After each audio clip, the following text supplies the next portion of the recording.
અને હવે વાત કરીશું ગીર સોમનાથની તો ગીર સોમનાથ જિલ્લાના વેરાવળમાં આગામી 6 જુલાઈએ મોહરમ તહેવારને ધ્યાનમાં રાખીને ગીર સોમનાથ જિલ્લા પોલીસ વડા મનોહરસિંહ જાડેજાએ શાંતિ સમિતિની ખાસ બેઠક યોજી હતી। વેરાવળ પ્રાંત કચેરીના સભાખંડમાં યોજાયેલી આ બેઠકમાં હિન્દુ મુસ્લિમ સમાજના આગેવાનો ખાસ પ્રકારે હાજર રહ્યા હતા। મોહરમમાં નીકળનાર તાજિયાના જુલુસ દરમિયાન કાયદો વ્યવસ્થા જળવાઈ રહે તે માટે ખાસ પોલીસ તંત્રને સહકાર આપવા આગેવાનોને અપીલ કરવામાં આવી હતી। પોલીસ દ્વારા પૂરતો બંદોબસ્ત ગોઠવવામાં આવશે।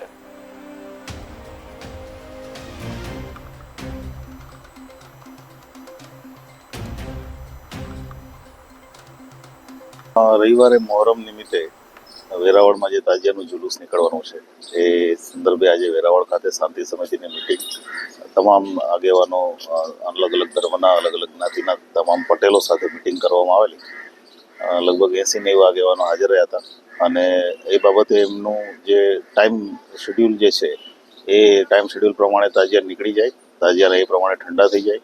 ઠંડા કરવાની જે જગ્યા છે ત્યાં કંઈ પ્રશ્ન હોય તો રસ્તામાં રૂટ ઉપર કંઈ પ્રશ્ન હોય એ બાબતે ડિસ્કશન કરેલું છે અને અમને આશા છે કે બહુ સારી રીતે અમે આખો પ્રસંગ પૂરો કરીશું।